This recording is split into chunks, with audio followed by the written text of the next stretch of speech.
Indonesia में 50 लाख मुस्लिम है Hindu code में आ गई। वहां की जो मेधावती है, जो प्रधानमंत्री है, वो भी हिंदू बनी। वो अयोध्या के अंदर भी आई, तो पता है। तो ये है कि विश्व के अंदर इंडोनेशिया जल्दी ही हिंदू देश बनने वाला है। प्रवीण भाई तोगड़िया को लेकर क्या कहेंगे? कहाँ है इस समय आजकल? कहीं कोई चर्चा में नहीं, कोई खबरों में नहीं। जो चौहान वंश के लोग हैं वो बड़ी मात्रा में मुस्लिम मानसिकता की कब्जे, और ये मुल्ला मौलवी वगैरह जो पड़े हुए हैं वहाँ, बाहर से आए हुए हैं, ये उनको पक्का करने की कोशिश करते, इस्लाम का पक्का करने की कोशिश करते। तो अभी भी उन लोगों ने अभी उनकी जो स्त्रियां हैं उन्होंने बुर्का पहनना स्वीकार नहीं किया, लेकिन वो जो महिलाएं हैं उन्होंने स्वीकार नहीं किया। उन्होंने कहा हम तो राजपूत है, हमारा तो देश है, हम ये नहीं पहनते। वैलेंटाइन डे का एक अभद्र प्रदर्शन युवक युवतियां है वो करते, वो प्यार का भूंडा प्रदर्शन। तो ये हमारी संस्कृति में नहीं है। संगठन को छोड़ के आपके भारतीय जनता पार्टी में कितने लोग हैं? उमा भारती गई, कल्याण सिंह जी गए, फिर भगवान वीडियो गए और गए, उनका क्या असर हुआ? एक दौर में जब नाम सुनते थे हम बजरंग दल का, विश्व हिंदू परिषद का, तो कुछ बड़े नाम राष्ट्रीय स्तर के जो दिखते थे और अपने आप में हम कह सकते हैं कि लोगों को आकर्षित करते थे। विनय कटियार एक नाम हुआ करता था, एक नाम अशोक जी सिंघल का होता था, एक नाम होता था प्रवीण भाई तोगड़िया का। हिंदवः सोदरा सर्वे न हिंदू पतितो भवेत्, मम दीक्षा हिंदू रक्षा, मम मंत्र समानता। राष्ट्रीय स्वयंसेवक संघ और उससे जुड़े हुए तमाम संगठन इस मंत्र को ध्येय मंत्र मानते हैं, इसे ध्येय वाक्य मानते हैं। और चूंकि 1925 में जो बीज रोपा गया उसके मूल में कहीं ना कहीं भाव था हिंदू समाज का संगठन। अलग अलग जातियों में, वर्गों में बटे हुए समाज को एकत्रित करने का भाव यदि इस प्रकार से आता है कि हम सभी सहोदर भाई हैं, तो आखिर इससे बेहतर क्या हो सकता है। नमस्कार, मैं हूं विवेकानंद और आप देखना शुरू कर चुके हैं हमारी खास पेशकश 100 बरस संघ के 100 कहानियां संघर्षों की। ऐसी कहानियां जिनसे आज संघ बन गया है विश्व का सबसे बड़ा सामाजिक और सांस्कृतिक संगठन। और न केवल संघ, अपितु हम कहें तो संघ विचार परिवार के जिन संगठनों की बात करें वे अपने अपने क्षेत्र में सर्वोपरि हो गए हैं। बात करते हैं धार्मिक क्षेत्र में कार्य करने वाले संगठन की, तो नाम जो है वो ध्यान में आता है विश्व हिंदू परिषद। विश्व हिंदू परिषद के नाम से आपको ध्यान में आ रहा होगा अयोध्या का आंदोलन। जी हाँ, उस आंदोलन की परिणति के रूप में अयोध्या में भगवान श्री राम लला विराजमान और उनका अद्भुत भव्य मंदिर, पूरा विश्व आज वहां आता है दर्शन करने के लिए। लेकिन मूल में क्या था? मूल में था वही मंत्र एकता का, वही मंत्र सामाजिक समरसता का, वही मंत्र माता भूमि पुत्रो अहम पृथिव्या का। तो संघ की ये जो 100 वर्ष की यात्रा है, कितने संघर्ष हैं, कितनी कहानियां हैं, उन्हीं में से कुछ कहानियों को जानने का आज हम प्रयास करेंगे। हमारे साथ में है आज विश्व हिंदू परिषद की केंद्रीय प्रबंध कार्यकारिणी के सदस्य, संघ के वरिष्ठ प्रचारक श्रीमान जुगल किशोर जी। आपका बहुत बहुत स्वागत है हमारे इस कार्यक्रम में। सबसे पहले जानना आपसे ये चाहेंगे, अभी चूंकि आपके पास जिम्मेदारी विश्व हिंदू परिषद की है, तो विश्व हिंदू परिषद की स्थापना कैसे हुई, किन परिस्थितियों में हुई, कब हुई? विश्व हिंदू परिषद की स्थापना जिन दिनों विश्व में हिंदुओं पर अत्याचार हो गए, उगांडा निकाल रहा था, इधर पाकिस्तान निकाल रहा था हिंदुओं को, बांग्लादेश में इसी प्रकार की स्थिति, जगह जगह हिंदुओं का अपमान, और कोई विश्व के अंदर एक हिंदू संगठन ऐसा नहीं था जो हिंदुओं के बारे में बोले। मुसलमानों का 5 संगठन था जो सारे मुसलमानों का संगठन, स्वयं का विश्वव्यापी संगठन।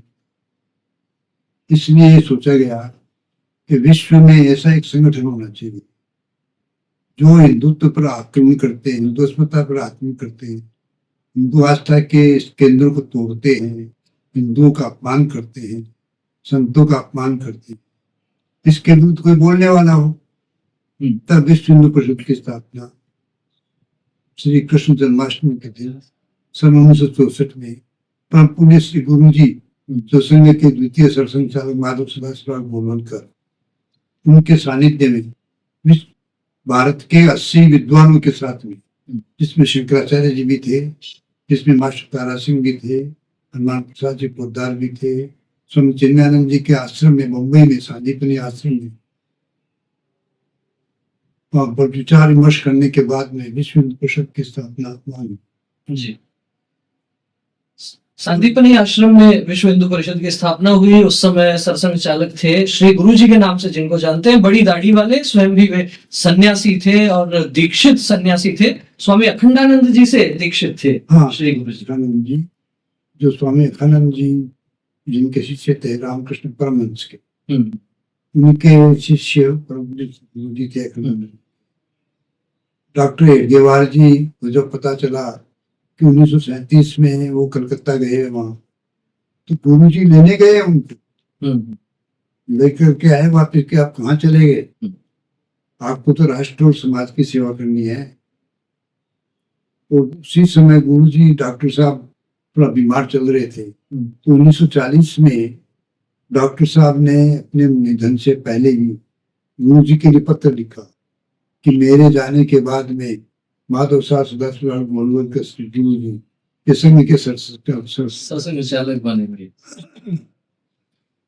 इसलिए 5 जून को गुरु जी वो डॉक्टर हेडगेवार विदा हुए 1940 में। जी, तब से गुरु जी सरसंघ चालक में जिस समय विश्व हिंदू परिषद की स्थापना हुई 1964 की बात करते हैं, तो धार्मिक क्षेत्र में कई बार यूं देखने को आता है कि अलग अलग मठ हैं, अलग अलग संप्रदाय हैं, अलग अलग मत हैं, सबकी अपनी अपनी परंपराएं भी हैं।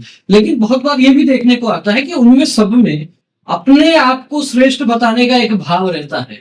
ऐसे में साधु संतों को एकत्रित करना, उनको एक जाजम पर लेकर आना, एक विचार के लिए उनको काम में लगाना आसान तो नहीं रहा। 1966 में पहला विश्व हिंदू परिषद का अखिल भारतीय सम्मेलन हुआ प्रयाग। उसमें भिन्न भिन्न संप्रदायों के, भिन्न भिन्न मठों के, चारों जगत गुरु शंकराचार्य और ऐसे जो बड़े संत थे, उन सबको बुलाया जी। और उसमें 25,000 की संख्या हुई वहां उपस्थित। और सबने एक मत से ये कहा कि जो हिंदू छोड़ करके चले गए हैं, मुसलमान में, ईसाइयों में, जो जोर जबरदस्ती से, दुष्प्रचार के कारण से चले गए हैं, उनको आह्वान करती है विश्व हिंदू परिषद कि वापिस आए, ससम्मान, हम उनका स्वागत करते हैं। ये पहला प्रस्ताव वहां पारित हुआ 66 में, 1966। और उसके बाद विश्व हिंदू परिषद का काम चला। तो विश्व हिंदू परिषद ने 1966 में ही 67 में एक गोरक्षा आंदोलन किया 7 नवंबर 1966 को, जिसमें गोलियां चली, आपको पता होना चाहिए। करपात्री जी महाराज का नाम आता है, उसी आंदोलन की बात करते हैं। उसी आंदोलन की बात कर रहे हैं। काफी बड़ी मात्रा में उसमें भी विश्व हिंदू परिषद की भूमिका थी। विश्व हिंदू परिषद के द्वारा ही था वो कार्यक्रम, गोरक्षा आंदोलन जी। और उसमें सारे देश से कई दिनों तक चला गोरक्षा। तो उसमें फिर पार्लियामेंट को घेरने का चला, तो पुलिस ने गोलियां चलाई, उसमें कई संत हताहत हुए, संत को बलिदान हुआ उसके अंदर। तब जाकर के कई राज्यों के अंदर गो हत्या विरोधी कानून बने, के कारण से बने। और फिर राजनीतिक क्षेत्र में भी कुछ परिवर्तन आए। राजनीतिक क्षेत्र में भी परिवर्तन आया, उस पर भी हम चर्चा करेंगे। लेकिन महत्वपूर्ण बात यह है कि 1964 में एक संगठन बनता है विश्व हिंदू परिषद के नाम से, और 1967 में जिस तरीके से एक बड़ा आंदोलन होता है जिसकी देश दुनिया में चर्चा होती है, और सोशल मीडिया पर आप स्वामी करपात्री जी महाराज के नाम से लिखकर कुछ सर्च करेंगे तो बहुत सी बातें आपको देखने को, सुनने को मिलेंगी। लेकिन मूल बात क्या थी?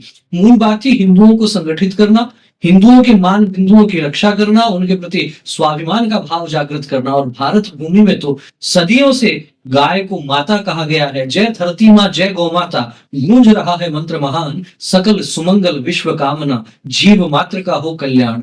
ये मंत्र दिया गया और इस मंत्र को आधार बनाकर गौ रक्षा के क्षेत्र में भी बड़े कार्यक्रम प्रारंभ हुए उस दौर में। जानना ये चाहेंगे आपका विश्व हिंदू परिषद में जुड़ाव कब हुआ? विश्व हिंदू परिषद में पहले मैं संघ में, और मेरे पर विभाग प्रचारक रहे नगर होंगे। प्रचारक, जिला प्रचारक, विभाग प्रचारक रहा। जी 1996 में मुझे विश्व हिंदू परिषद में भेजा। 1996 में क्या जिम्मेदारी मिली पहली बार विश्व हिंदू परिषद में? जयपुर प्रांत का संगठन मंत्री बना पड़ेगा। अच्छा, प्रांत के संगठन मंत्री बने। अब बात करेंगे एक बार प्रारंभ से आपके जीवन में जिस प्रकार से संघ का जो परिचय हुआ, वो परिचय, पहला परिचय किस प्रकार से हुआ संघ की शाखा से? संघ की शाखा से तो बचपन से जैसे खेलने के लिए जाते हैं वैसे हम गए 1955 में। 1955 में हाँ। जी 1946 का मेरा जन्म है, तो 1955 में मैं गया संघ की शाखा। खेलते खेलते खेलते फिर संसद बन गया जी और संसद बनने के बाद में फिर मेरे पे जिम्मेदारी आई जी मैं पहले घटनाएं बना, फिर शिक्षक बना, मुख्य शिक्षक बना, कार्यवाह बना जी फिर चलता गया। तो फिर मैं 1966 में संघ का प्रचारक 1966 में प्रचारक हुए जी। पहले तो मैं बिहार में प्रचारक रहा क्योंकि उस समय वो झारखंड था, बिहार का ही अंग था। अच्छा तो मैं रांची क्षेत्र में वहाँ सिमडेगा है, कुट्टी है, जुमला है, इनमें तहसील प्रचारक रहा। अच्छा और फिर मैंने 1968 में तृतीय वर्ष से किया राजस्थान में प्रचारक रहा जी नगर प्रचारक रहा, पहले भरतपुर का, फिर जिला प्रचारक रहा, धौलपुर भरतपुर दोनों का जिला प्रचारक रहा, फिर विभाग प्रचारक रहा, फिर विभाग प्रचारक रहा जी और विभाग प्रचारक रहते रहते फिर ज्ञान का प्रकाशन का काम देखा। अच्छा फिर मुझे विश्व हिंदू परिषद में 1996 तो ये जो जीवन व्रत एक प्रकार से अभी बताया गया आपके समक्ष, हम समझ सकते हैं 1946 में आपका जन्म हुआ, तो लगभग 80 वर्ष की आयु है अभी, और लगभग 9 वर्ष की आयु में संघ से पहला परिचय शाखा के माध्यम से आपका हो गया। तो दर्शकों के लिए ये खास बात है कि जो संघ आप 100 वर्ष का देख रहे हैं, उस 100 वर्ष के संघ में आज हम जिनसे चर्चा कर रहे हैं विश्व हिंदू परिषद में वरिष्ठ प्रचारक श्रीमान जुगल किशोर जी 71 वर्ष से इस विचार परिवार के साथ जुड़े हैं, इस साधना के साथ जुड़े हुए हैं पिछले 71 वर्षों से। आपने कहा कि आप प्रचारक जो है वो निकले तो बिहार गए, आपका मूल स्थान कौन सा रहा? लोसल, सीकर जिले में लोसल। वो मेरे बड़े भाई साहब शादी थी इसलिए गया था। अच्छा, तो वहां से पढ़ाई लिखाई में आपकी सीकर के आसपास ही हुई होगी? सीकर कॉलेज में रही मैं। एसके कॉलेज में पढ़ना हुआ? फिर उसके बाद में फिर मैंने होम्योपैथी में डॉक्टरी। अच्छा, लेकिन संघ वालों ने कहा कि तुमको डॉक्टरी करनी है या संघ का प्रचारक का काम करना है, इसलिए डॉक्टरी को छोड़ा और संघ का सर पे काम करना जी। तो फिर बिहार कैसे पहुंचना हो गया? बिहार तो वो मेरे बड़े भाई साहब की शादी थी ना रांची में, इसलिए गया था। अच्छा, वहाँ के जिला प्रचारक बनेंगे, तुमको काम करना है संघ का, तुम यही काम करो ना। अच्छा, इसलिए जो है वो वहां फिर आप प्रचारक निकले। तो बिहार में कितने समय रहना हुआ प्रचारक के? बिहार में मेरा रहना हुआ सन 1965 से लेकर के 68 से लगभग 3 वर्ष वहां भी काम किया। 2.5 वर्ष। ऐसे कहा जाता है अलग अलग जो क्षेत्र हैं उनकी अलग अलग विशेषताएं भी होती हैं। मेरे सामने एक प्रस्ताव भी आया वहाँ भारतीय जनसंघ का। अच्छा, धनबाद जिले का मैंने कहा कि मेरी रुचि तो संघ की शाखा में है, इसमें संघ का काम करूँ। ये तो जनसंघ का उस समय में बन जाता, तो आज बता नहीं मैं राजनीति में क्या हो।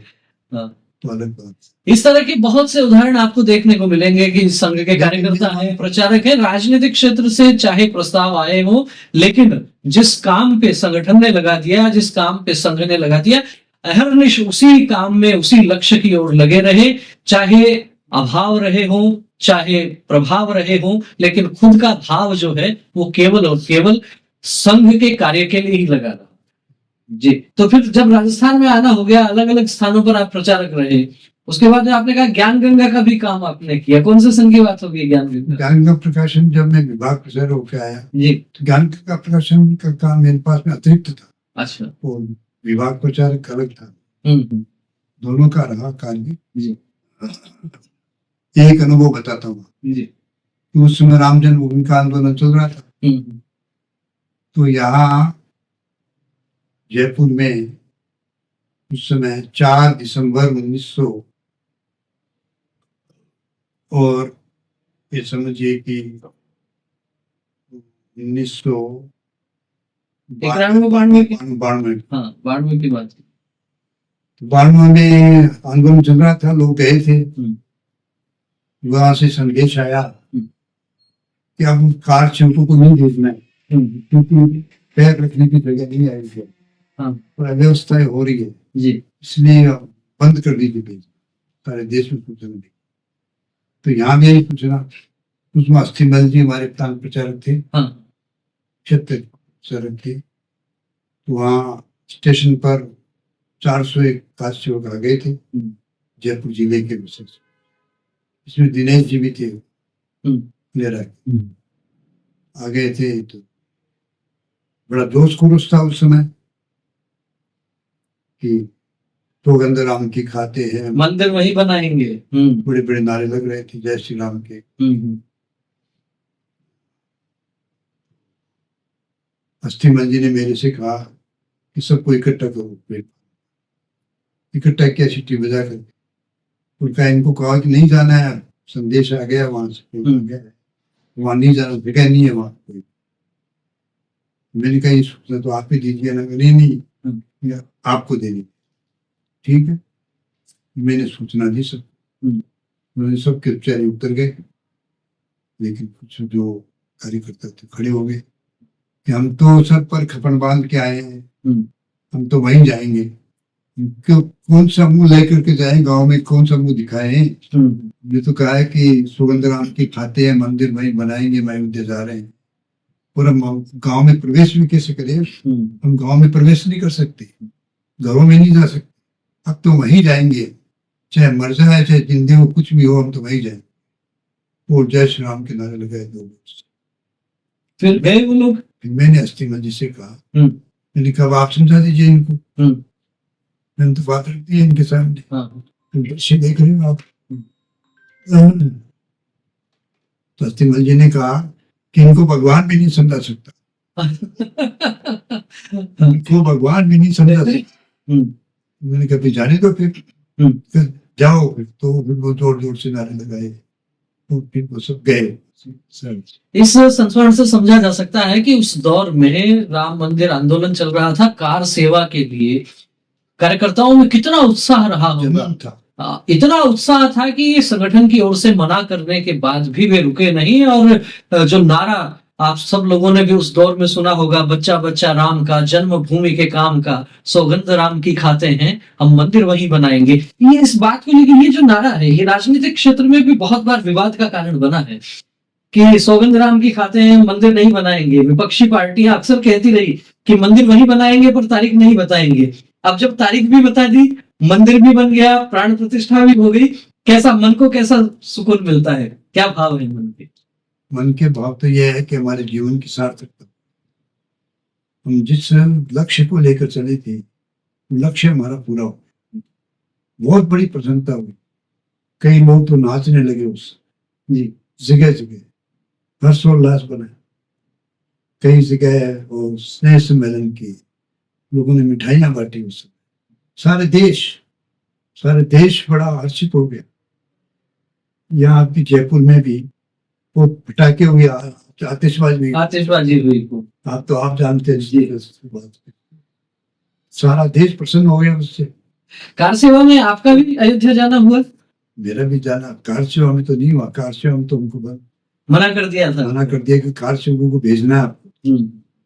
लेकिन मैं 22 जनवरी को 2024 को उस कार्यक्रम में जरूर था, उस कार्यक्रम में जाना हुआ, उसमें कार्यक्रम मेरा जाना हुआ, जिसमें 10,000 लोग थे लगभग जी, और सारा मीडिया और सारे संत है, सेलिब्रिटीज है। अशोक जी सिंघल की स्मृति आई होगी उस समय तो दिमाग में, जब वो प्राण प्रतिष्ठा हो रही थी, तो जिस विषय को लेके, और जब भी कभी याद करते हैं राम मंदिर का प्रसंग, तो वो चित्र जो है वो आंखों के सामने आता है कि अशोक जी सिंघल के सिर पे शायद कोई पत्थर लगा था और खून बह रहा था। कुछ स्मृति आई होगी आपको भी? बिल्कुल। अशोक जी तो इसके पुरोधा थे, और अशोक जी के स्वप्न को साकार किया संघ के स्वयंसेवक को विशेष। और अशोक जी बिना देखे 2017 में चले गए। तो भी भगवान की मर्जी थी। अशोक जी के दिल में था ये कि राम मंदिर जरूर बने। निश्चित रूप से इसीलिए इतना बड़ा आंदोलन जो है वो बना, और उस आंदोलन में खास बात ये रही कि जिस बात से मैंने इस एपिसोड को प्रारंभ किया कि जाति पाति का कोई भेद नहीं, कोई भाव नहीं, पूरे देश को एक सूत्र में पिरोने का यदि कोई काम करता है तो वो काम होता है राम के नाम से। और राम का जो है नाम, वो ऐसा लोग कहते हैं अपनी अपनी कथाओं में भी कि राम से बड़ा राम का नाम, और बहुत से लोग कहते हैं कि राम के नाम से बड़ा राम का काम। वो काम संघ के कार्यकर्ता, विश्व हिंदू परिषद के कार्यकर्ता निरंतर करते रहे हैं। इसके पहले आपातकाल में भी, उस समय भी आप प्रचारक थे, आपातकाल के समय पर भी, उस समय का भी कोई प्रसंग ध्यान में है? सुनाऊंगा मैं, क्योंकि इसमें एक बात ये कि जो कामेश्वर चौपाल था, जी दलित था, उसके हाथों से ही राम मंदिर का शिलान्यास हुआ 1989 में। जिस बड़े बड़े संत थे उनके किसी ने नहीं करवाया, कामेश्वर चौपाल को ये अधिकार दिया। जी तो ये बहुत बड़ा परिवर्तन हुआ हिंदू सोदरा सभ्यता। आपातकाल के संस्मरण में कहूंगा कि मैं अंडरग्राउंड रहा। उस समय कहाँ से प्रचारक आप? 75 में भरतपुर में था। भरतपुर में विभाग प्रचारक हो गए थे? हाँ, विभाग 2 जिलों का प्रचारक था। अच्छा। भरतपुर। तो उस समय मेरे को पकड़ा पुलिस ने और ले गए जेल में। अच्छा। मैंने जेल में जाते ही भारत माता की जय हो, वंदे मातरम। कहाँ भरतपुर जेल में रहना हुआ? भरतपुर जेल में 16 सेल में रहा, इसमें डकैतों को डाला जाता। अच्छा। उन्होंने कहा कि ये तो बड़ा क्रांतिकारी दिखता है और यही सारा मूल दिखता है। तो और कौन कौन थे आपके साथ उस समय जेल में? जेल में तो बहुत लोग थे। शायद मेरे को जहां तक ध्यान आ रहा है, आपातकाल में भरतपुर की जेल में ही आचार्य गिरिराज किशोर जी भी वहीं रहे। आचार्य गिरिराज किशोर जी वहीं रहे। पंडित रामकृष्ण जो समाजवादी पार्टी के नेता थे वो वहीं रहे। मास्टर आदित्येंद्र जी उस समय तो भारतीय जनसंघ के कई नेता रहे जो भरतपुर के थे। जी भरतपुर के नेता रहे।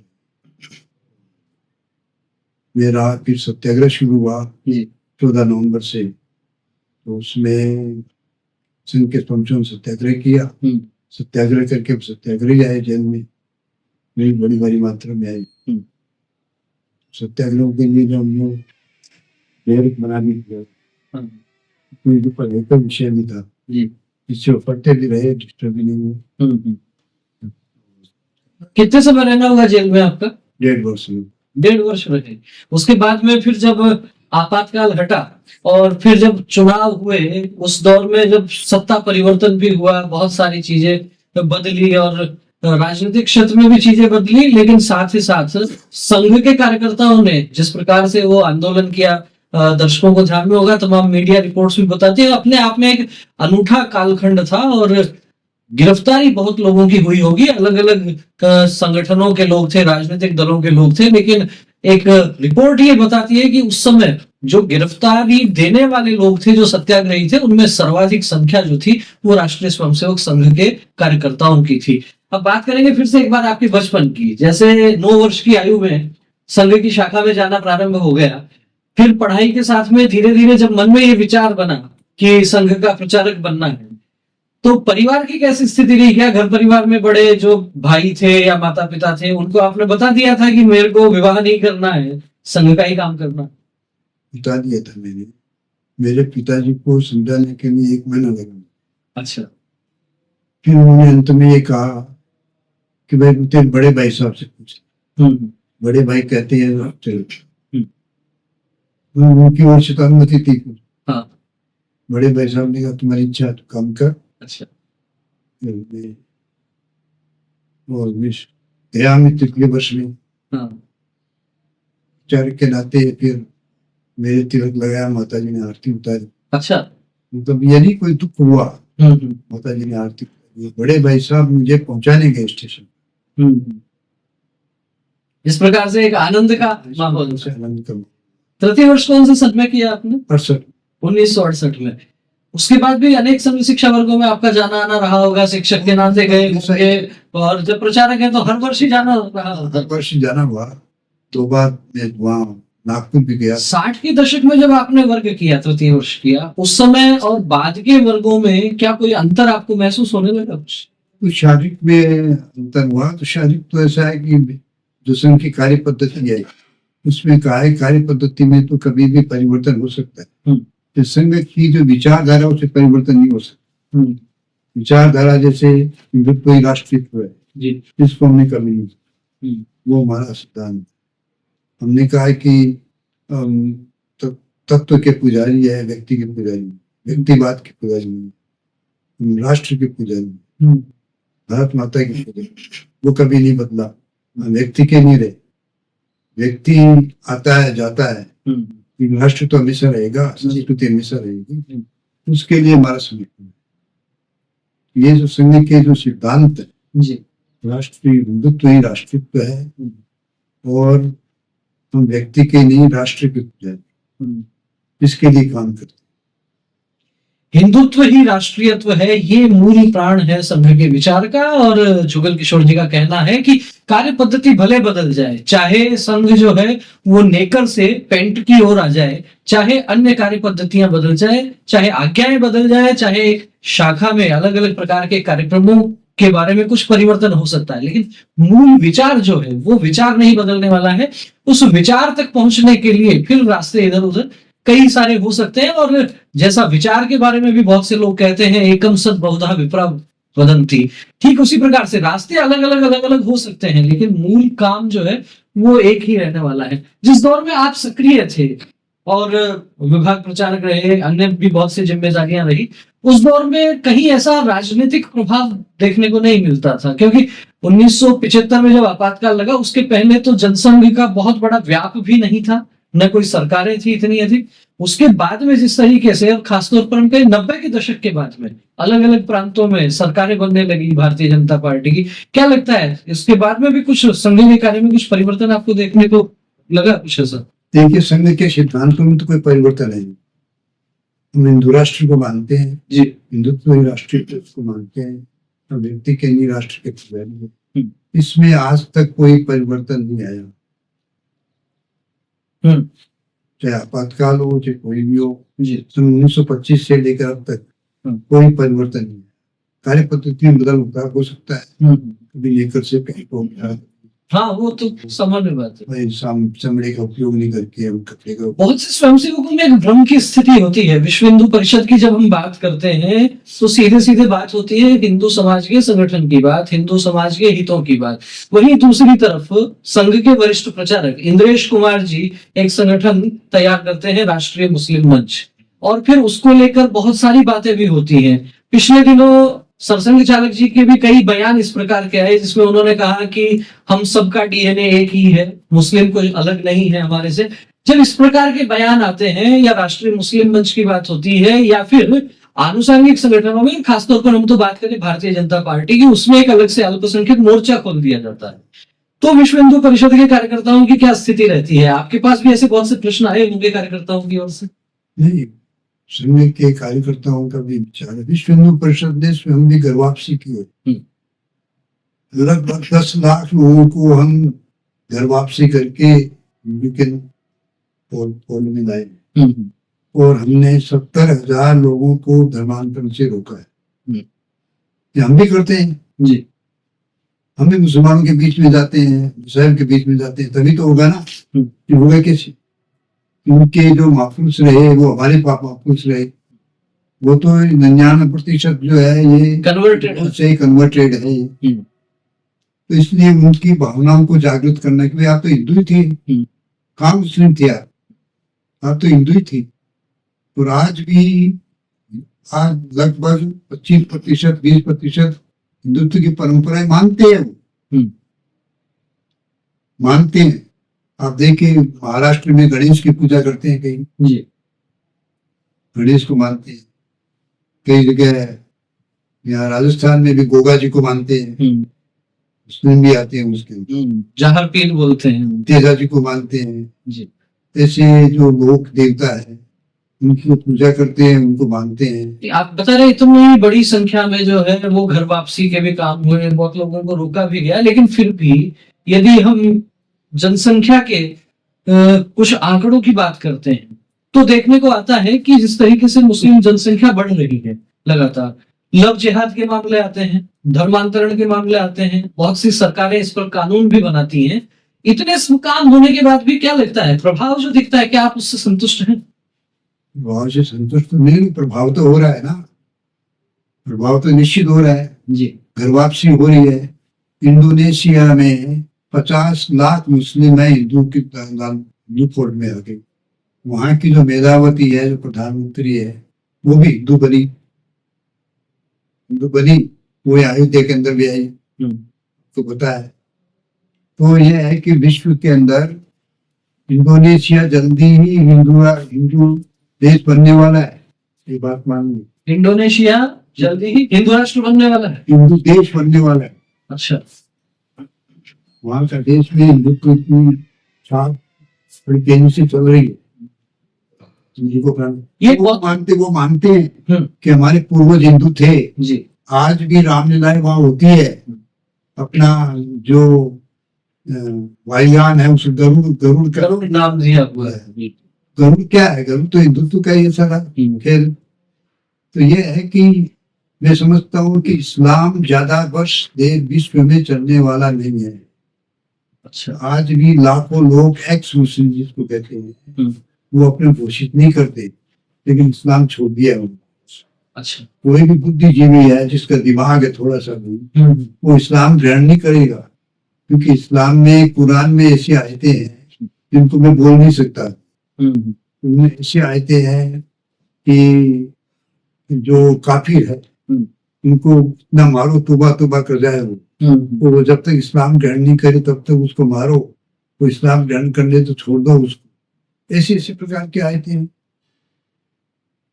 सुप्रीम कोर्ट पे कुछ नहीं बोलता। अभी सुप्रीम कोर्ट के सीजीआई ने कहा कोणार्क में एक विष्णु की मूर्ति थी, खंडित हो गई, कहा कि इसको हम ठीक कर दे। ये केस लेकर गया था याचिका, उसमें कहा कि आप विष्णु भगवान से पूछो, उनसे वो कुछ सहायता कर सकती है। हिंदू धर्म का मजाक उड़ाया उन्होंने सीजीआई ने। तो एक वकील ने जूता फेंका, अभी आपने देखा होगा, जूता फेंका उसके ऊपर। अब उस वकील की चर्चा हो रही है, वकील का नाम हो गया उसका। लेकिन ये तो ठीक है कि ये जूता नहीं फेंकना चाहिए, अपमान है सुप्रीम कोर्ट का, सीजीआई का। सीजीआई को भी क्या करना चाहिए, ये भी सोचना चाहिए ना। कितना बड़ा सीजीआई है, वो हिंदू धर्म की मजाक करेगा क्या? मजाक करोगे तो फिर इस प्रकार का कांड होना कोई अप्रत्याशित नहीं है। इस चर्चा में बहुत महत्वपूर्ण चीजें निकल कर आई हैं। विश्व हिंदू परिषद के वरिष्ठ प्रचारक जुगल किशोर जी का दावा है कि आने वाले कुछ वर्षों में इंडोनेशिया की पहचान बदलने वाली है। इंडोनेशिया हिंदू देश के रूप में जाना जाएगा। बड़ी बात इस चर्चा में आ गई है। साथ ही साथ चीफ जस्टिस ऑफ इंडिया, उनके अधिकारों की बात होती है, लेकिन कर्तव्यों की भी बात समाज के वरिष्ठ जन बताते हैं, और उसी प्रकार की बात अभी जुगल किशोर जी के माध्यम से हमने सुनी। राजस्थान में भी जो है वो घर वापसी को लेकर बहुत से काम हुए, बहुत सी योजनाएं हुई। ब्यावर परियोजना जो है उसकी काफी चर्चा होती है। क्या लगता है कितना कुछ उससे लाभ रहा? ब्यावर परियोजना में 5 वर्ष रहूं। अच्छा, क्या थी परियोजना, एक बार थोड़ा दर्शकों के लिए विस्तार से वो स्पष्ट हो जाए। देखिए, परियोजना ये थी कि जो चौहान वंश के लोग हैं वो बड़ी मात्रा में मुस्लिम मानसिकता के कब्जे में, उनमें से आधे लोग हैं, आधे से ज्यादा जी हिंदू पद्धति आज भी मानते हैं। कई लोग निकाह भी करते हैं तो फेरे भी करते हैं, दोनों करते हैं। और आशापुरा माता को मानते हैं। आशापुरा माता उनकी, आशापुरा माता कुलदेवी। इसी को लेकर के हमने वो अभियान चलाया, बड़े बड़े सम्मेलन किए जी। महाराज गजराज सिंह जी को बुलाया। कौन से समय शुरू हुए ये अभियान? ये अभियान तो हो गया 1963 से या 83 से 1983। मोहन जोशी ने पहला खड़ी खड़ी एक गांव है, हाँ। उसके पास उसमें पहला परावर्तन किया। वहाँ तो लगभग 3,000 लोगों ने परावर्तन किया। 3,000 लोग वापस आए। वापस। हम्म, वो कहते थे हम तो हिंदू भी है लेकिन मुसलमान बने हुए हैं, हिंदू स्वीकार नहीं करते। मैं इसी विषय पर आने वाला था। चौहान जो है, राजपूत है, वो स्वीकार नहीं करते कि ये हमारे उसमें आ जाए, ये स्वीकार नहीं करते। तो उनका कहना है भ्रष्ट हो गए, ये मांसाहारी हुए, गोमांस खाते हैं, निकाह करते हैं, वो करते हैं। लेकिन हमने उनके बड़े बड़े सम्मेलन किए और 80,000 लोगों को ब्यावर के आसपास के क्षेत्र में 80,000 काठात, चीता, मेहरात इन सबको हमने बनाया और आज उनमें से 10% मुश्किल से गए हैं वापस।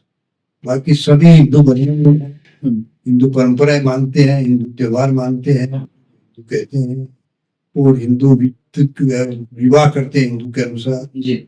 और अब शादियां भी उनमें होने लग गई, क्योंकि बड़ा समाज आ गया उनका। मैं गया चुनाव में सर्वे के सिलसिले में राजा सिंह जी वहाँ के सांसद रहे लोकसभा के 5 लोग। राजा सिंह जी रावत, तो राजा सिंह जी रावत ने अपने लड़के की शादी परामर्शित परिवार की लड़की से की। ये बड़ा उदाहरण है, ये बहुत बड़ा उदाहरण है कि हम अपने मंच पे गाते थे, वो आते थे, मूल से आर्य समाज थे वो, लेकिन ये स्वीकार करते थे, अपने लड़के की शादी की उनसे।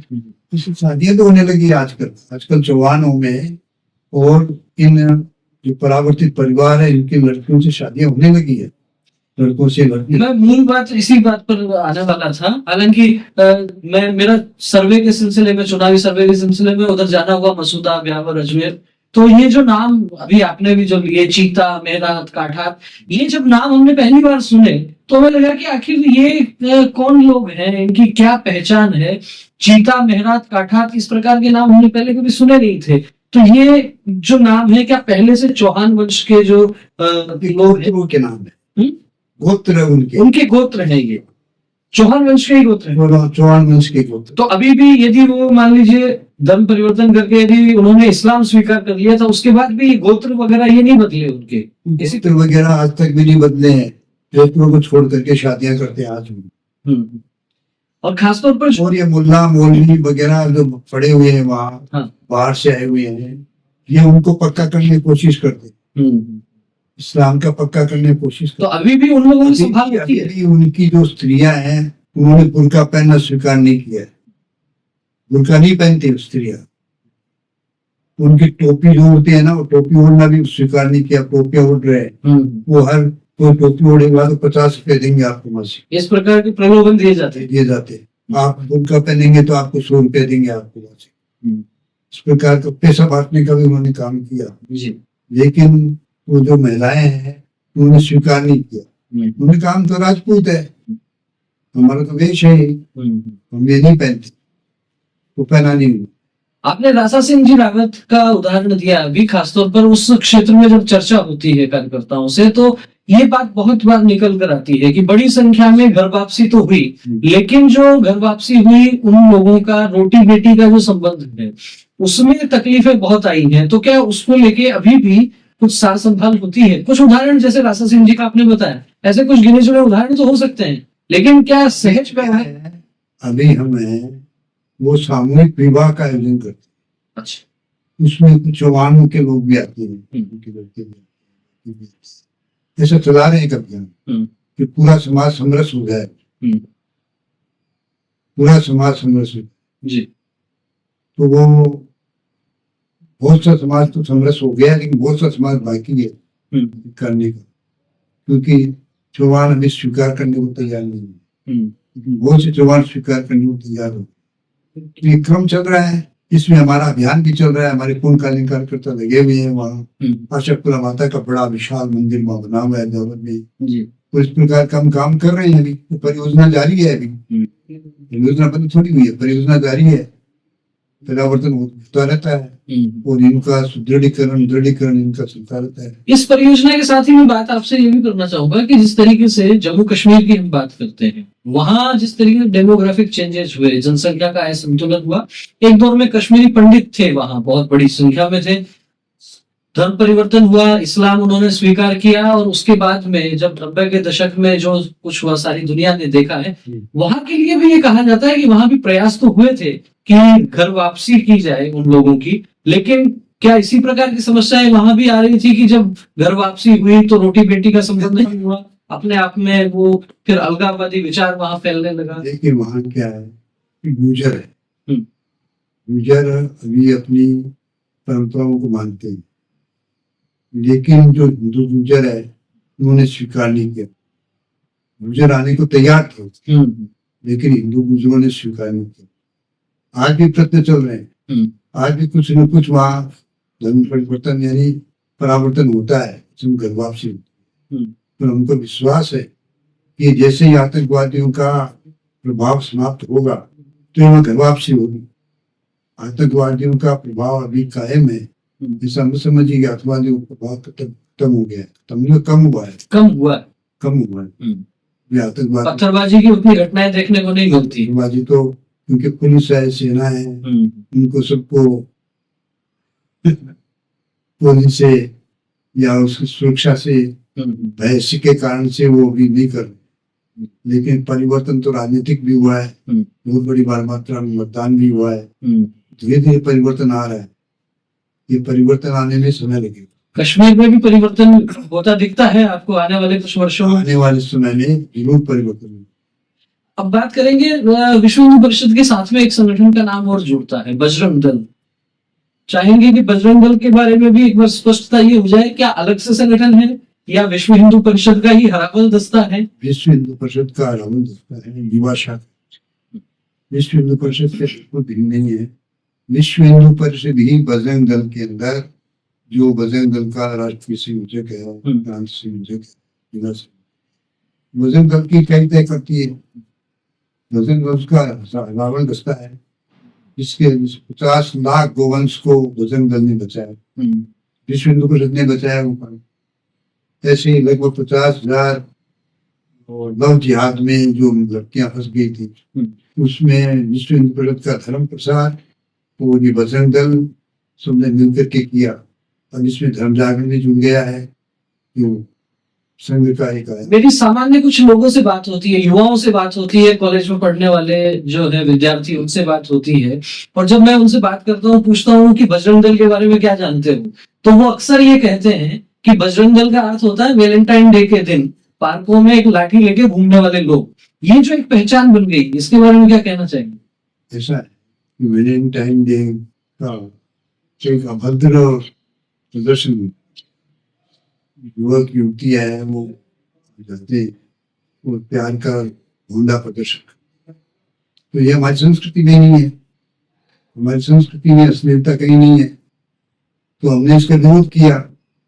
तो अब बहुत कम हो गया, पहले ज्यादा था, अब तो बहुत कम हो गया, क्योंकि बजरंग दल से डर लगता है उनको। तो ये जो डर है बजरंग दल का, इसको ठीक मानते हैं आप? बिल्कुल, बजरंग दल का भय होना चाहिए। बजरंग दल का वो दुष्ट शक्ति है, उसमें भय होना चाहिए। जो अराजकता करते हैं, अश्लीलता करते हैं, उनको डर और भय होना चाहिए बजरंग दल के माध्यम से, तभी ठीक होगा। भय बिना हो न प्रीति, यहाँ तो कहा है बिना भय के प्रीति नहीं होती है। तो अब देश में कम हो गया है, धीरे धीरे लव जिहाद भी कम होता जा रहा है। लव जिहाद अभी भी चल रहा है, लव जिहाद कम होता जा रहा है। इसी कारण से है कि बजरंग दल एक शक्ति है जी, और संघ की शक्ति है धर्म जागरण, धर्म प्रसार, बजरंग दल हरावल दस्ता है। एक दौर में जब नाम सुनते थे हम बजरंग दल का, विश्व हिंदू परिषद का, तो कुछ बड़े नाम राष्ट्रीय स्तर के जो दिखते थे और अपने आप में हम कह सकते हैं कि लोगों को आकर्षित करते थे। विनय कटियार एक नाम हुआ करता था, एक नाम अशोक जी सिंघल का होता था, एक नाम होता था प्रवीण भाई तोगड़िया का। प्रवीण भाई तोगड़िया को लेकर क्या कहेंगे, कहाँ है इस समय आजकल? कहीं कोई चर्चा में नहीं, कोई खबरों में नहीं। प्रवीण भाई तोगड़िया विश्व हिंदू परिषद के अध्यक्ष बनना चाहते, अध्यक्ष बनना चाहते थे, तो अध्यक्ष तो आम सहमति से बनते हैं, केंद्रीय कार्यकारिणी तय करती है, ऑफिसर तो नहीं मैं बैठूंगा, मेरा मेरा नाम होना चाहिए, ऐसी परंपरा नहीं है। हमारे यहाँ सर्वसम्मति से ही और सब पदाधिकारियों का चयन होता है। ये संघ में भी सर्वसम्मति से ही सरसंघ चालक वगैरह सरसंघ तो संस्कार नियुक्त करते हैं, हाँ, वो तो खुद तय करते लेकिन हैं। बाकी है जो सर्वसम्मति से होता है। आज तक बता दीजिए 1925 से लेकर के आज 2025 में कभी संघ में विवाद हुआ? कभी नहीं हुआ। कभी नहीं हुआ ना। इस बात के लिए विरोधी भी ये कहते हैं कि आखिर ऐसा कैसा संगठन है जहाँ विवाद नहीं हुआ आज तक। परिषद में कहीं विवाद नहीं हुआ है, उन्होंने मैं तो विवाद शुरू किया, विवाद वो छोड़ दिया, उन्होंने विवाद खत्म हो गया।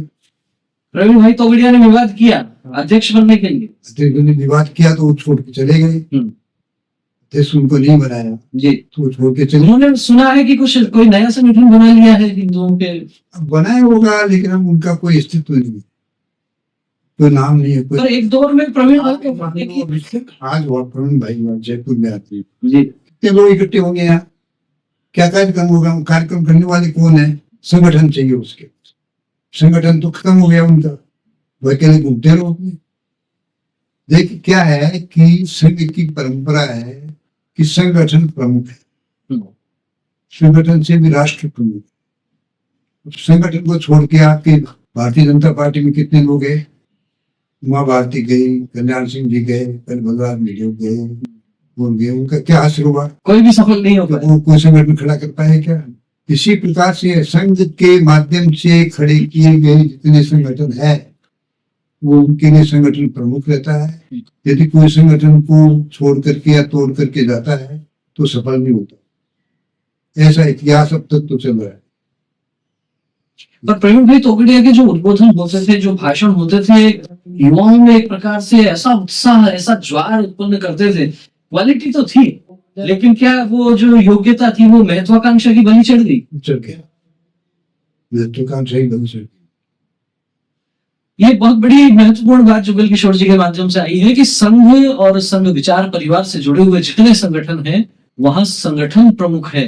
कोई भी व्यक्ति यदि संगठन से बड़ा होने का प्रयत्न करता है तो कहीं ना कहीं उसका पराभव होना ये तय होता है। बहुत से राजनीतिक क्षेत्र के आपने उदाहरण भी प्रस्तुत किए, और बड़ी बात यह भी है कि संघ विचार के विरोधी भी ये मानते हैं कि आखिर कोई संगठन 100 वर्ष से लगातार चल रहा है और उसमें किसी प्रकार का कोई विवाद नहीं है कि आखिर कौन किस जिम्मेदारी तक पहुंचेगा। ये जो मैं बात कह रहा हूं जिम्मेदारी, ये शब्द अपने आप में बहुत महत्वपूर्ण है, क्योंकि झगड़ा वहां होता है जहां पद होता है, जहां जिम्मेदारी और दायित्व होता है वहां तो एक भाव ये भी होता है कि अपने से पीछे जो कार्यकर्ता खड़ा है उसको अगले वर्ष अपने से आगे किस प्रकार से लेकर आया जा सकता है। खैर ये अलग अलग प्रकार की चर्चाएं हो सकती है। जानना ये चाहेंगे कि संघ का काम करते करते, और जहां तक मैं समझ पा रहा हूं तो संघ के संस्थापक डॉक्टर हेडगेवार जी के अलावा जितने भी सरसंघ चालक हुए सबके साथ आपको काम करने का अवसर मिला है।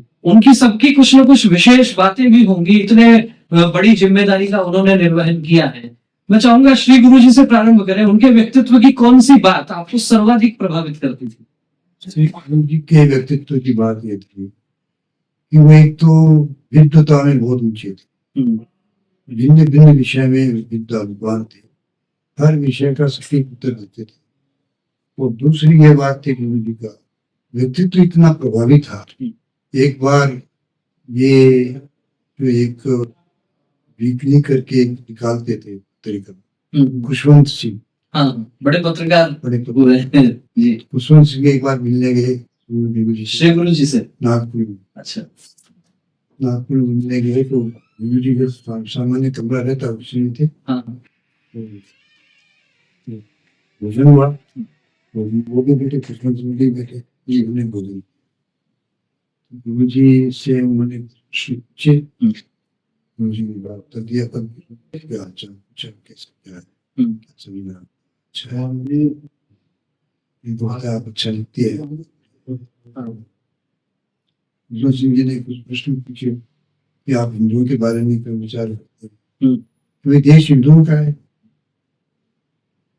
जिम्मेदार हिंदू है यहाँ जी, क्योंकि कोई भी देश में घटना हुई तो उसको ठीक कौन करेगा? हिंदू।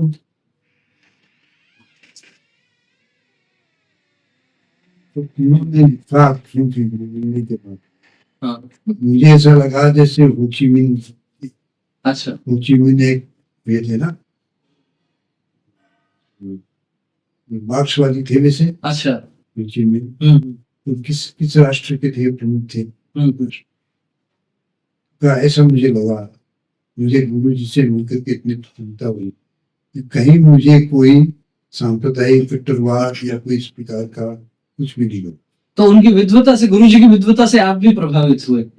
फिर बाद में बाला साहब देवरस आए, उनके कौन से, उनके व्यक्तित्व की बात आप? बाला साहब देवरस का व्यक्तित्व ऐसा था, बाला साहब किसी बात को विस्तार से अच्छा, वो इतना विस्तार समझाते वो गले उतर जाते थे सब। तो बाला साहब जो थे सहज सुलभ थे। वो बाला साहब के उत्तर भी बड़े जोरदार थे। अच्छा, वो किसी भी समस्या का विश्लेषण है अपने तरीके से बहुत अच्छी तरीके। आपको कोई संस्मरण ध्यान में आता है इनके साथ का?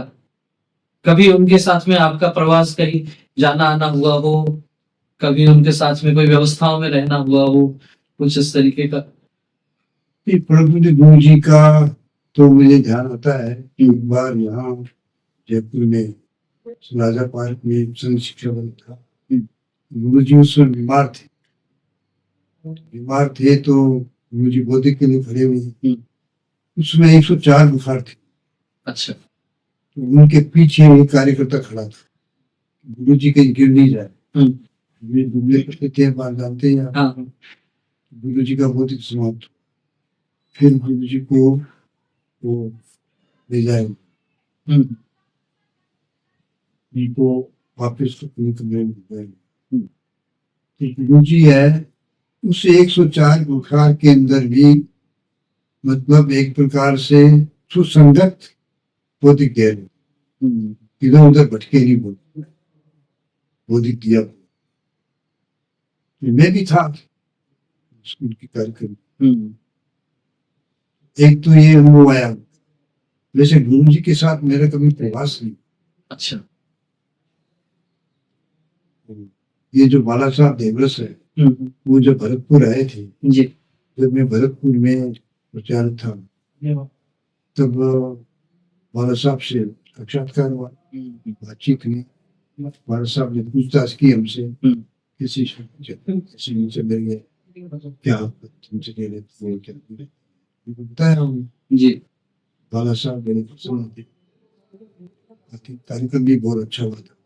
इन संस्मरणों से समझा जा सकता है कि संघ का कार्य कैसे आगे बढ़ा है। 104 डिग्री का बुखार और फिर भी उसमें किसी को कुछ एहसास नहीं हो, किसी को महसूस नहीं हो, और अपनी जो जिम्मेदारी है उसका ठीक प्रकार से निर्वहन कैसे किया जा सकता है। इसीलिए मेरे को एक गीत की पंक्तियां ध्यान में आती हैं, करियो रगत रो देह, करियो रगत रो देह री बाती निश दिन बाली रे। तो रक्त को जो है वो जलाया, देह को बाती बना के, तब जाके संघ आज शताब्दी वर्ष मना रहा है। ऐसे अनेकों कार्यकर्ताओं ने जब अपने आप को अपना सर्वस्व न्यौछावर कर दिया, तब जाके संघ शताब्दी वर्ष मना पा रहा है। और उन्हीं महानुभावों में से एक श्रीमान जुगल किशोर जी के साथ हम चर्चा कर रहे हैं। बाला साहब तक की बात हो गई, उनके बाद में रज्जू भैया आए, और फिर रज्जू भैया के बाद सुदर्शन जी। उनसे संबंधित भी कोई बात आप बता पाएंगे? रज्जू भैया एक बार हमारे निवाई में संघ शिक्षा हुआ था, उस कार्यक्रम। रज्जू भैया का ये था कि उन दिनों में अस्वस्थ चल रहे थोड़े से, खाने पीने में विधि निषेध था उनके। अच्छा, कि वो विरस बिल्कुल नहीं लेते थे, बाकी आलू की सब्जी नहीं चाहिए थी। तो एक संशय के यहाँ हमने सब्जी बनवाई थी, उनकी सब्जी जैसे होती तोरे जी, उसको आने में देरी हो गई। तो बाला साहब देव से रोटी ली, वो रोटी नमक के साथ ही खाई। अच्छा, तो कोई सब्जी नहीं थी, वो सब्जी आई देरी से, तो नमक के साथ ही रोटी खाई। मतलब कितनी निष्प्रिय, और कोई नाराजी नहीं उनकी, उनके चेहरे पर कोई नाराजी नहीं थी, क्यों नहीं आए अभी तक, क्यों नहीं आया, नहीं आया। तो जो भैया जिस भी अवस्था में कोई भी कार्य हो, वो अवस्था स्वीकार थी कि कितने कष्ट। क्या कल्पना कर सकते हैं आप इतने बड़े संगठन के, और हम कहें सर्वे सर्वा इतने बड़े संगठन के प्रमुख, और उनका भाव किस प्रकार का है? यदि कोई सब्जी उनको चाहिए और वो नहीं आई, तो नमक के साथ रोटी खा सकते हैं, और फिर उसके बाद भी किसी प्रकार का क्रोध और गुस्सा ये नहीं है। क्यों? क्योंकि भीतर जो आनंद है, भीतर का जो देवत्व है, वो आपका स्वभाव वो तय करता है। छोटी छोटी जो चीजें हैं ये कोई मायने नहीं रखती। कारण क्या है? लक्ष्य बड़ा है, और अपना जीवन जिस लक्ष्य के लिए दे दिया है, फिर उसमें क्या अभाव और क्या प्रभाव, इन सब से परे जो हो जाते हैं लोग, शायद उन्हीं को गीता में स्थित प्रज्ञ कहा जाता है। और वो स्थित प्रज्ञ जो लोग होते हैं, उनके साथ वाले लोग जब उनको नजदीक से देखते हैं, तो उस व्यवहार के कारण ही लोग उनसे जुड़ते जाते हैं। अब आगे बात करेंगे। अभी इस समय जो सरसंघ चालक जी, एक अलग दौर चल रहा है। मोहन जी भागवत इस समय सरसंघ चालक हैं। 2014 से राजनीतिक क्षेत्र में भी बड़े बदलाव हैं, और समय समय पर बहुत सी चर्चाएं भी होती हैं, क्योंकि इस दौर में कश्मीर से अनुच्छेद 370 समाप्त हुआ। इस दौर में अयोध्या में भव्य राम मंदिर का निर्माण हुआ, और उसके बाद जब ये बयान आता है कि अब हिंदुओं को हर एक मस्जिद के नीचे मंदिर ढूंढने से बचना चाहिए, ऐसे में विश्व हिंदू परिषद का कार्यकर्ता क्या सोचता है? देखो, उन्होंने यही जो बात कही वो इसलिए कही है कि हम घर वापसी कर रहे हैं। घर वापसी कर रहे हैं तो हमको ऐसा कुछ नहीं करना चाहिए जिससे मुसलमान हरा देते, इसलिए उन्होंने ये शब्द कहे। अच्छा। लेकिन जो तथ्यात्मक बात है, जो कोर्ट में अदालत में केस चल रहा है उसका, और उसके तथ्य है, उसके सारे सबूत है उसके ऐसा, तो उसके नाते तो जो हक है, अधिकार, वो तो लेगा हिंदू समाज। तो हम नहीं कर रहे जी। आज मथुरा का केस है, विश्व हिंदू परिषद नहीं लड़ रहा। विश्व हिंदू परिषद ने कोई कार्यक्रम नहीं किया, क्योंकि हिंदू समाज लड़ रहा है। हिंदू समाज काशी और काशी विश्वनाथ का मंदिर के लिए वो प्रयास कर रहा है। तो हिंदू समाज को किसने रोका है? हिंदू समाज में तो फल लगा सकते हैं। हम तो संघ के बारे में कह रहे हैं, संघ के में नहीं, लेकिन दूसरी तरफ से बात ये भी तो समझ में आती है ना कि कई पदाधिकारी, कई संघ के ज्येष्ठ अधिकारी ये कह चुके हैं कि संघ कुछ नहीं करेगा और स्वयंसेवक कुछ नहीं छोड़ेगा। तो क्या इस बात को उससे जोड़ा जा सकता है? संघ के स्वयंसेवक किसी भी काम को नहीं छोड़ेंगे। जो राष्ट्रीय कार्य कब छोड़ेंगे? राष्ट्रीय कार्य जो राष्ट्र हित के लिए आवश्यक, उस कार्य को कोई स्वयंसेवक नहीं छोड़ेगा, वो सब काम करेगा। इसलिए तो हम काम कर रहे हैं विश्व हिंदू परिषद के माध्यम से और के माध्यम से। संघ तो अपना व्यक्ति निर्माण का कार्य करे, शाखाएं व्यक्ति निर्माण का कार्य करेंगे, वो कर रही है। व्यक्ति निर्माण हो रहा है, तो व्यक्ति निर्माण कर किसी के लिए है? राष्ट्र हित के लिए कर रहे हैं। तो राष्ट्र की समस्याओं को हल करने के लिए कर रहे हैं जी। इसीलिए तो व्यक्ति निर्माण है। व्यक्ति निर्माण का पुतला थोड़ी खड़ा करना है हमको। बड़ी महत्वपूर्ण बात कही है। संघ को बहुत से लोग ये कहते हैं कि एक प्रकार से संघ जो है वो ट्रांसफार्मर है, वहां ऊर्जा का उत्पादन होता है। रोज संघ की 1 घंटे की जो शाखा है उससे व्यक्तित्व निर्माण होता है, कार्यकर्ता का निर्माण होता है, और फिर वो कार्यकर्ता समाज जीवन के अलग अलग क्षेत्रों में चाहे जो उसको काम दे दिया जाए, चाहे मजदूरों के बीच में काम करना हो, चाहे विद्यार्थियों के बीच काम करना हो, चाहे साधु संतों के बीच काम करना हो, जहां स्वयंसेवक है वहां स्वयं सेवकत्व दिखेगा, और वही संघ का प्रकटीकरण भी उस प्रकार से होगा। फिर से कुछ व्यक्तिगत प्रश्नों पर आएंगे। आपके जीवन में सर्वाधिक प्रभाव जिन प्रचारकों का रहा, ऐसे कुछ 2-3 नाम आपको ध्यान में आते हैं कि एक प्रकार से जो युवावस्था में आप थे और उस समय बहुत से सांसारिक आकर्षण भी दिखते हैं, लेकिन मन में एक ध्येय होता है, उस ध्येय को आगे ले जाने वाले कुछ कार्यकर्ता होते हैं, कुछ प्रचारक होते हैं। तो उस समय के कुछ नाम से ध्यान में आते हैं जिनका आपके जीवन पर प्रभाव पड़ा? जैसे परमेश्वरी दत्त शर्मा प्रचारक थे, बाद में प्रचारक नहीं रहे। कहाँ, कौन से क्षेत्र में थे? प्रचारक थे, भरतपुर में थे। भरतपुर में उनके साथ कई चीजें सीखी, कई चीजें सीखी, बोलना, शिष्टाचार। माननीय सोहन सिंह जी जो प्रांत प्रचारक रहे हाँ।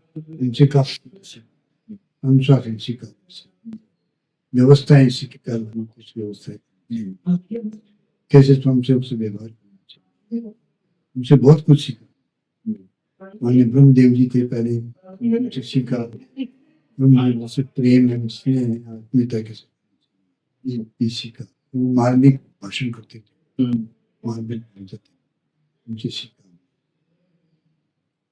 अभी आपकी आयु जो है वो 80 वर्ष की आयु हो गई, उतनी सक्रियता तो नहीं रह पाती होगी, लेकिन दिनचर्या क्या रहती है? बहुत से कार्यकर्ताओं के स्वयंसेवकों के मन में ये भाव रहता होगा कि वरिष्ठ प्रचारक जब हो जाते हैं, बहुत ज्यादा प्रवास नहीं कर पाते, तो फिर 24 घंटे की जो दिनचर्या है वो कैसी रहती है? कितनी बजे सोते हैं सामान्यतः रात्रि में? इस संघ का प्रचार जी जब तक वो जीवित है जब तक सांसें चल रही है जी, तब तक वो राष्ट्र के लिए कुछ न कुछ कार्य करता रहे निश्चित रूप से।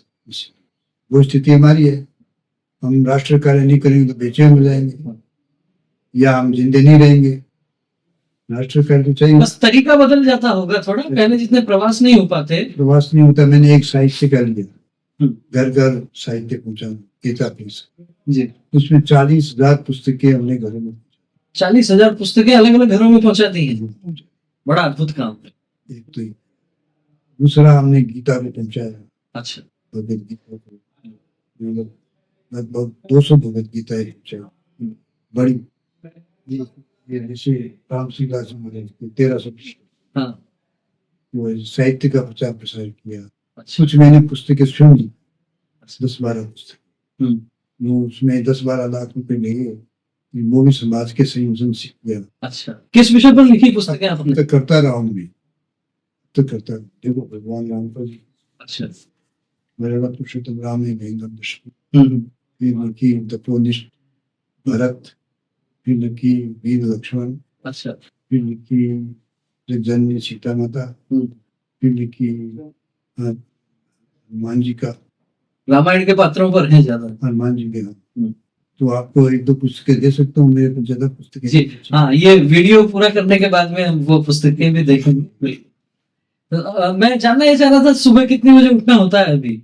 सुबह में 3 बजे उठता हूँ अभी 3 बजे उठते हैं? परसों से आजकल तो 3:30 बजे उठते हैं अच्छा, क्योंकि मेरे अभी अस्वस्थ हो गया ना मैं मेरे वायरल हो गया जी, मेरे साइड हो गया से चलने में आयु के कारण खैर बीमारियां होती हैं कोई, तो भी 3:30 बजे उठ जाते हैं सुबह? 3:30 बजे इतनी जल्दी उठ के क्या करते हैं फिर? स्नान करता हूँ और करता हूँ फिर पूजा पाठ करते हैं? फिर मैं पूजा पाठ करता हूँ 15 मिनट अच्छा, माला फिरता हूँ 20 मिनट फिर मैं पूरी गीता पढ़ता हूँ अच्छा, गीता को मैंने जेल में कंठस्थ अच्छा। 700 श्लोक पढ़ता हूँ आज रोज पढ़ते हैं 700 श्लोक? श्लोक पूरी कितना समय लग जाता होगा? उसमें लगता है 35-40 मिनट 35-40 मिनट में पूरी गीता हो जाती है? मतलब मैं हिंदी नहीं पढ़ता उसका हाँ, वो तो अर्थ ध्यान में हो ही गया होगा। पढ़ता हूँ 700 एक श्लोक? हमने गीता गोष्ठी कर रखी है अच्छा, साप्ताहिक उसमें 15 एक दिन आते हैं जी, जो गीता पर विचार करते हैं गीता गोष्ठी तो ये सब जो है पूजा पाठ स्नान ध्यान करके, और मेरे को लगता है 5:30 बजे तक तो फ्री हो जाते हैं? 6 बजे 6 बजे तक? 6 बजे मैं जाता हूँ नीचे एकात्म स्तोत्र होता है जी, संध्या की प्रार्थना होती है हाँ। फिर अभी मैं अस्वस्थ हो गया नहीं तो मैं शाखा में जाता हूँ हाँ। शाखा से 8 साढ़े 8 बजे 9 बजे यहाँ आते हैं फिर दिन में कार्यकर्ता आते होंगे मिलने जुलने उनसे? कार्यकर्ता आते हैं मिलने जुलने वाले मैं साहित्य भी पढ़ता रहता हूँ ये भिन्न भिन्न प्रकार की पुस्तकें वगैरह सब तो दिन भर फिर व्यस्तता रहती है, अलग अलग कार्यकर्ता आते हैं मिलने जुलने? तो कार्यक्रम होता है या तो कार्यक्रम में जाता हूँ वहां भी हाँ, मैंने देखा कई कार्यक्रमों में भी आपको, तो बराबर जाना आना लगातार रहता है। अब चूंकि आपके साथ चर्चा तो बहुत कई घंटों तक हो सकती है, इतना आपका अनुभव है, लेकिन समय की भी अपनी मर्यादा है, आपको भी ज्यादा परेशान नहीं करेंगे। अब हम चाहेंगे कि संघ का जो शताब्दी वर्ष चल रहा है उसमें नए कार्यकर्ता जो जुड़ रहे हैं, नई पीढ़ी जो संघ से जुड़ रही है, आपके समय में कहेंगे या अभी 15 वर्ष पहले तक 10 वर्ष पहले तक तो संघ की शाखा से ही जुड़ते थे सब, आजकल तो मोबाइल में भी कुछ टूल ऐसे आ गए हैं जिसमें ज्वाइन आरएसएस के माध्यम से भी नए जो टेक्नोक्रेट हैं, तकनीकी ज्ञान रखने वाले लोग हैं, वो भी संघ की शाखा से जुड़ रहे हैं उस टेक्नोलॉजी के माध्यम से। तो ऐसे जो नए लोग जुड़ रहे हैं उनको क्या कहना चाहेंगे आप? 2 लाख नए लोग जुड़े जी, वो राष्ट्रीय स्वयं संघ के बारे में जानकारी चाहिए। क्या है राष्ट्रीय संघ? संघ की चर्चा हो रही है, उनको मालूम नहीं कि संघ क्या है, इसलिए फिर वो शाखा में आते हैं, शाखा में कुछ रहते हैं, कुछ दिन संघ को समझने का प्रयत्न करते हैं, पूरे में जुड़ जाते हैं जी। अभी ये विजयादशमी से संघ का शताब्दी वर्ष चल रहा है, तो हमारे यही जयपुर में ही जो विजयादशमी का उत्सव मनाते हैं, तो इस बार बस्तियों के अनुसार मना 300 बस्तियां, 251 बस्तियों में कुछ कार्यक्रम होते हैं। 58,000 लोग आए। अच्छा, कुल हम शायद आंकड़ा पूरा है आपके पास भी? जी, तो आंकड़ा तो आ जाता है, लोग बता देते हैं। 291 बस्तियों में कार्यक्रम हुआ, 58,000 लोग उस कार्यक्रमों में आए। कि नए लोगों को गणवेश से बनी है। ये गए थे फुलेरा, हमारे विजयदत्त जी, फुलेरा में 450 स्वयंसेवक गणवेशधारी, उन्होंने पथ संचलन किया। मतलब इतिहास में पहली बार इतने स्वयंसेवक स्वयंसेवक। तो उसके बाद में 100 लोग और अन्य थे, 550 संख्या थी। विजयवाड़ी आप जाइए वहाँ इसमें मुंडीपुरा में, विजयवाड़ी में 600 संख्या है, एक बस्ती। आपका भी कुछ कार्यक्रमों में हुआ जाना? मेरा भी जाना हुआ। आनंद आया देख के आनंद आया। में आपके शोक बिहार में 70 संख्या थी। जी। अच्छा, एक अलग तरह का प्रश्न करना चाहूंगा, बातों में मेरे को ध्यान में आ गया। संघ में वैसे तो जिसके पास जो जिम्मेदारी होती है उस जिम्मेदारी का सम्मान भी होता है, लेकिन फिर भी आयु के आधार पर भी एक अनुभव होता है, सारी चीजें होती हैं। आप राजस्थान में इस समय जो मेरे को लगता है जो गिने चुने 75 वर्ष से अधिक के आयु के जो प्रचारक है, उस श्रेणी में आप भी आते हैं। नए जो कार्यकर्ता हैं, जो प्रचारक हैं या गृहस्थी कार्यकर्ता हैं, उनसे मिलना जुलना होता है, उनकी सार संभाल होती है, उनको कुछ सुझाव देना होता है तो कह देते हैं, सरलता से कह सकते हैं, ठीक से सुना जाता है। कई लोग आते हैं, घर से बातचीत करते हैं, सुनते हैं उनकी बात जी, उनका उत्तर भी देते हैं, वो समाधान भी करने का प्रयास करते हैं, जैसे होता ही रहता है। नहीं, संघ का काम चूंकि बहुत अधिक बढ़ गया है ना, तो व्यस्तता भी बहुत हो गई। एक दौर में संपर्क बहुत होता था, अब आज जो है मेरी पुराने कार्यकर्ताओं से जब बात होती है तो वे अक्सर लोग ऐसा कहते हैं कि अब पहले जितने प्रचारक पहले आते थे संपर्क के लिए या पहले कोई कार्यवाह आते थे, अब उतना संपर्क नहीं होता, फोन पर काम ज्यादा होने लग गया है। तो नई विधि आई है ना, ये पर नई विधि थी नहीं। पहले के जमाने में कहा नई विधि थी। आजकल व्हाट्सएप, सूचना व्हाट्सएप पे दे देते हैं, व्हाट्सएप पर सूचना दे देते हैं, पर उसमें व्हाट्सएप में उतना स्नेह नहीं दिखता ना। देखो ऐसा है कि आजकल संख्या ही बढ़ गई है ना व्हाट्सएप वालों की। भाई एक शाखा में 25 लोगों को व्हाट्सएप करते हैं, 25 लोग इधर बिखरे हुए हैं, से खास जाएगा, कितना समय लगेगा, उसको समय भी नहीं है उसके पास जी। तो ये नई टेक्निक आई है, उसको उपयोग कर रहे हैं, इसमें क्या आपत्ति है आपको? नहीं, कोई आपत्ति नहीं है, बस नई टेक्निक का उपयोग कर रहे हैं। नहीं, लेकिन संपर्क कम हो गया है ऐसा कहते हैं कई कार्यकर्ता। यदि संपर्क कम होता तो 58,000 संख्या कहाँ से हो जाती है? संपर्क से तो हुई है। ये बड़ी बात कहती, देख लीजिए जुगल किशोर जी ने, इसे कहते हैं संघ की सकारात्मकता। जो लोग ये कहते हैं कि संपर्क कम हो गया है, इनका कहना है कि संपर्क कम हो गया तो 58,000 की संख्या आखिर कैसे हो जाएगी? बड़ी महत्वपूर्ण बात है। इसलिए केवल एक पक्ष मत देखिए, पक्ष दूसरा भी है। और हम लोग तो अक्सर कहते हैं ना कि दोनों ओर लिखा हो भारत सिक्का वही उछाला जाए। तो सकारात्मकता के साथ आप चीजों को लेंगे तो आनंदित रहेंगे, और यदि मन में किसी प्रकार की कुंठा रखेंगे तो सिवाय कष्ट के कुछ नहीं है। संगठन का काम सकारात्मकता से आगे बढ़ता है। अच्छी चीजें देखते जाइए, अच्छी चीजें ग्रहण करते जाइए। कहीं कुछ 19-20 लगता है तो उचित स्थान पर उसकी चर्चा करके उसका निराकरण का प्रयास भी किया जा सकता है, और सामाजिक संगठन इसी प्रकार से आगे बढ़ते हैं।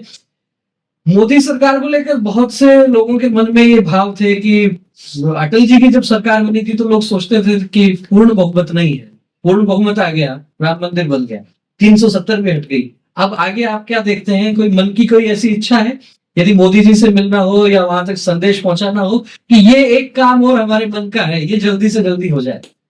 देखिए, वैसे तो 4-5 काम। एक तो गो हत्या बंदी पूरी होनी चाहिए। अच्छा। दूसरा है कि मंदिरों को सरकारी नियंत्रण से मुक्त करना चाहिए। दूसरा, तीसरा है कि संविधान की धारा 26 के अंतर्गत जो अल्पसंख्यकों के नाम पर छूट दे रखी है उनको शिक्षा देनी। वो हदीस पढ़ा सकते हैं, कुरान पढ़ा सकते हैं, जिहाद सिखा सकते हैं, बाइबल पढ़ा सकते हैं, ये कर सकते हैं, अपने धर्म का प्रचार प्रसार कर सकते हैं, धर्मांतरण कर सकते हैं, जो कोई रोक नहीं है। लेकिन हिंदुओं को कोई छूट ही नहीं। हिंदुओं के साथ भेदभाव कैसे किया? जबकि प्रियम्बल में लिखा हुआ है कि समानता सबके साथ होनी चाहिए। संविधान का नियम है कि समानता है, क्या समानता है? मुझे बताइए कि भेदभाव क्यों किया संविधान में? इसको समाप्त करना चाहिए। फिर जैसे अभी वक्फ बोर्ड का है, वक्फ बोर्ड का तो खैर सरकार ने कानून बनाया, वो चल ही रहा था, मैं कहना नहीं चाहता। लेकिन ये जो सरकारी जमीनों पर अधिकार कर रखे, जगह जगह मजारे बना रखी है, मस्जिदें बना रखी है, अनाधिकृत बना रखी है, इनको हटाना चाहिए। यदि हिंदुओं ने भी कुछ कर रखा है तो हिंदुओं को भी हटाना चाहिए। आप यानी इस सबको समानता का व्यवहार चाहते हैं तो ये करना चाहिए।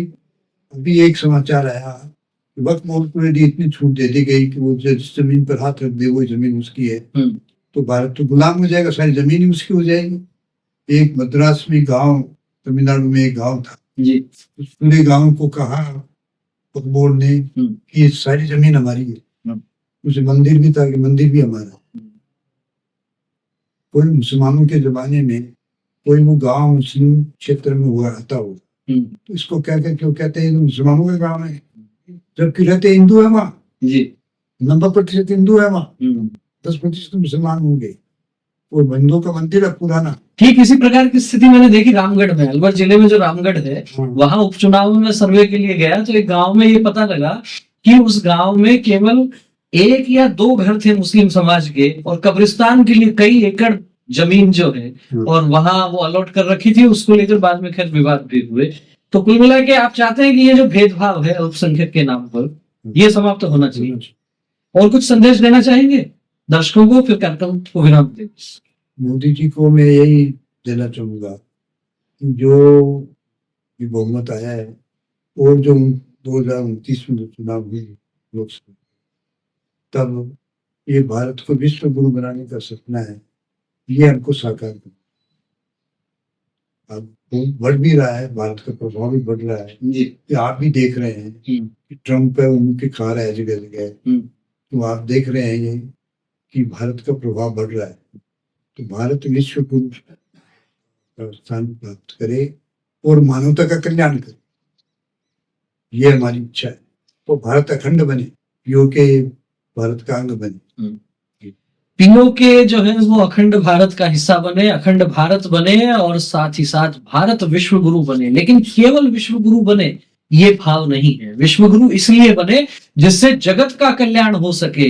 सर्वे भवन्तु सुखिनः की जो बात होती है वही बात आगे जाती है वसुधैव कुटुंबकम तक। और साथ ही साथ जो हमारे यहाँ मंदिरों में सदियों से जो उद्घोष होते आए हैं, प्राणियों का कल्याण हो, विश्व का कल्याण हो, प्राणियों में सद्भावना हो, इसी विचार को जीते हैं संघ के प्रचारक, इसी विचार को जीते हैं संघ के कार्यकर्ता। और आपने इस 1 घंटे के एपिसोड में निश्चित रूप से इन सब बातों को भी देख लिया होगा कि हमें न पद की चाह है, न प्रतिष्ठा की, न इस विश्व पर राज करने की चाह है। चाह है तो केवल और केवल सर्वे भवन्तु सुखिनः की, और उसका रास्ता हिंदुत्व से होकर जाता है, उसका रास्ता हिंदू समाज के संगठन से होकर जाता है। क्या कहना है आपका इस एपिसोड पर? इस चर्चा पर बहुत ज्वलंत विषय भी इसमें आए हैं। इंडोनेशिया हिंदू राष्ट्र बनने वाला है ऐसी भविष्यवाणी भी हुई है, तमाम तरह की चर्चा इसमें हुई है। आपको एपिसोड कैसा लगा कमेंट करके अवश्य अवगत करवाएं। आपने इतना समय दिया हमारे को, बहुत बहुत धन्यवाद। आशीर्वाद आप बनाए रखिए। दर्शकों से कहना चाहेंगे वीडियो अच्छा लगा हो तो इसे लाइक करें, अधिक से अधिक लोगों तक शेयर करें, और चैनल को सब्सक्राइब नहीं किया है तो सब्सक्राइब का बटन भी दबा दें। फिर मिलेंगे एक और नई शख्सियत के साथ, एक और ऐसे व्यक्तित्व के साथ जिनके पसीने से बढ़ा है संघ, जिनके संघर्षों से संघ बना रहा है शताब्दी। बने रहिए हमारे साथ। बहुत बहुत धन्यवाद। नमस्कार।